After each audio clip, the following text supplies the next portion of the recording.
देशात हिंदुत्वाचे वारे वाहत आहेत। मुंबई महापालिका निवडणुकीतही तोच मुद्दा इनकॅश करण्यासाठी महायुतीने आता हिंदुत्वाचं कार्ड बाहेर काढलंय। महानगरपालिका निवडणुकीच्या रणधुमाळीत हिंदुत्ववादी नेत्यांची जोरदार क्रेज आहे। मुंबईसह महामुंबईला लागून असणाऱ्या इच्छुक उमेदवारांना नवी हिंदुत्ववादी नेत्यांच्याच प्रचार सभा हव्यात आणि या मतदारांचा हिंदुत्वाकडे वाढता कल पाहता भाजप महायुतीच्या उमेदवारांची हिंदुत्ववादी नेत्यांच्या सभा मिळवण्यासाठी पक्ष नेतृत्वाकडे जोरदार फिल्डिंग लागलेली आहे।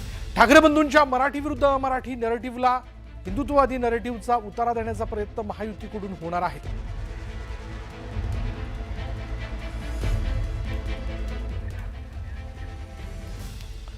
यामध्ये प्रामुख्याने मागणी होती उत्तर प्रदेशचे मुख्यमंत्री योगी आदित्यनाथ, त्यानंतर भाजप नेते नितेश राणे, आंध्र प्रदेशचे उपमुख्यमंत्री पवन कल्याण आणि भाजप नेते गोपीचंद पडळकर यांना।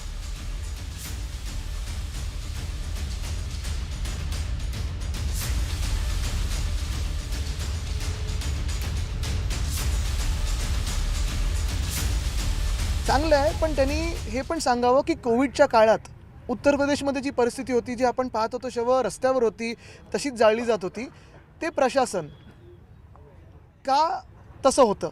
कोविडच्या काळात महाराष्ट्राची तुलना, मुंबईच्या मॉडेलची तुलना यूपीच्या मॉडेलबरोबर करू शकतो का? आणि यूपीमधलं मला त्यांनी एक घडवलेलं गेलं 10 वर्षातलं शहर दाखवा जे मुंबईच्या तुलनेत जवळपास येतं, आणि मग कशावर प्रचार करणार हे त्यांनी सांगावं।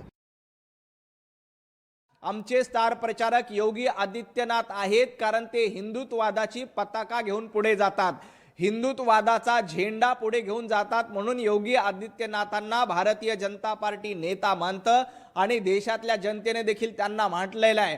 त्यामुळे आम्ही कधीही भाषिक वाद करत नाही, प्रांतवाद करत नाहीत। उद्धवजी ठाकरे तुमचे स्टार प्रचारक कोण आहेत? राशीद मामू। राशीद मामूला घेऊन तुम्ही स्टार प्रचार करणार आहात।